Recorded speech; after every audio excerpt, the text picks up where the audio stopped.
Zimbabwe ವಿರುದ್ಧದ 3 ಪಂದ್ಯಗಳ T20 ಸರಣಿಯಿಂದ Bharat ತಂಡದ star wicket keeper batter Sanju Samson ಅವರನ್ನು ಕೈಬಿಡಲಾಗಿದೆ. ಈ ಸರಣಿಗಾಗಿ ಆಯ್ಕೆ ಮಾಡಲಾದ 15 ಸದಸ್ಯರುಗಳ ತಂಡದಲ್ಲಿ ಸಂಜುಗೆ ಸ್ಥಾನ ನೀಡಲಾಗಿಲ್ಲ. ಇದರ ಬೆನ್ನಲ್ಲೇ ಬಿಸಿಸಿಐ ವಿರುದ್ಧ ಸೋಷಿಯಲ್ ಮೀಡಿಯಾದಲ್ಲಿ ಆಕ್ರೋಶ ವ್ಯಕ್ತವಾಗಿತ್ತು. ಈ ಬಗ್ಗೆ ಸ್ಪಷ್ಟನೆ ನೀಡಿರುವ ಭಾರತೀಯ ಕ್ರಿಕೆಟ್ ನಿಯಂತ್ರಣ ಮಂಡಳಿ ಇದು ಡ್ರಾಪ್ ಅಲ್ಲ, ಬದಲಿಗೆ ವಿಶ್ರಾಂತಿ ಅಂತ ತಿಳಿಸಿದೆ. ಈ ಬಗ್ಗೆ ತೀಕ್ಷ್ಣವಾಗಿ ಪ್ರತಿಕ್ರಿಯಿಸಿರುವ ಬಿಸಿಸಿಐ ಹಿರಿಯ ಅಧಿಕಾರಿಯೊಬ್ಬರು ಸಂಜು ಸ್ಯಾಮ್ಸನ್ಗೆ ಜಿಂಬಾಬ್ವೆ ಸರಣಿ ವೇಳೆ ವಿಶ್ರಾಂತಿ ನೀಡಿರುವುದರಲ್ಲಿ ಆಶ್ಚರ್ಯ ಪಡೋಕೇನಿದೆ. ಸೆಪ್ಟೆಂಬರ್ನಲ್ಲಿ ನಡೀತಾ ಇರುವಂತಹ ಏಷ್ಯನ್ ಗೇಮ್ಸ್ ಭಾರತ ತಂಡದಲ್ಲಿ ಅವರು ಸ್ಥಾನ ಪಡೆದಿದ್ದಾರೆ ಅನ್ನೋದು ಟೀಕಿಸುವವರಿಗೆ ತಿಳಿದಿರಬೇಕು ಅಂತ ಖಡಕ್ ಆಗಿ ಉತ್ತರ ಕೊಟ್ಟಿದೆ.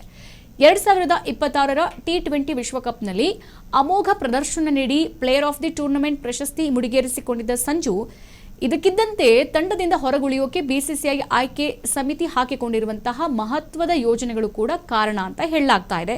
ಈಗ ಸಂಜು ಸ್ಯಾಮ್ಸನ್ ಹೊರಗುಳಿದಿದ್ದಾರೆ, ಅವರನ್ನ ತಂಡದಿಂದ ಕೈಬಿಡಲಾಗಿದೆ ಎನ್ನುವಂಥ ವಿಚಾರಕ್ಕೆ ಸಂಬಂಧಪಟ್ಟಂತೆ ಸದ್ಯ ಬಿಸಿಸಿಐಯ ಅಧಿಕಾರಿಯೊಬ್ಬರು ಸ್ಪಷ್ಟನೆ ಕೊಟ್ಟಿದ್ದಾರೆ.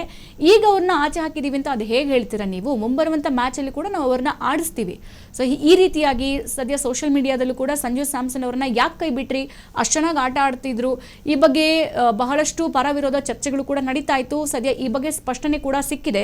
ನೋಡಿ, ಅವರನ್ನ ನಾವು ಯಾವುದೇ ಕಾರಣಕ್ಕೂ ಕೂಡ ಡ್ರಾಪ್ ಮಾಡ್ತಾ ಇಲ್ಲ, ಬದಲಾಗಿ ನೆಕ್ಸ್ಟ್ ಗೇಮ್ಗೆ ಅವ್ರಿಗೆ ರೆಸ್ಟ್ ಬೇಕು, ಹಾಗಾಗಿ ವಿಶ್ರಾಂತಿಗೆ ಬಿಟ್ಟಿದ್ದೀವಿ ಅಂತ ಹೇಳಿದ್ದಾರೆ ಅಧಿಕಾರಿಯೊಬ್ರು, ಬಿಸಿಸಿಐ ಅಧಿಕಾರಿಯೊಬ್ರು. ಜಿಂಬಾಬ್ವೆ ಸರಣಿ ವೇಳೆ ವಿಶ್ರಾಂತಿ ನೀಡಿರೋದ್ರಲ್ಲಿ ಆಶ್ಚರ್ಯ ಪಡೋಕೇನೂ ಇಲ್ಲ.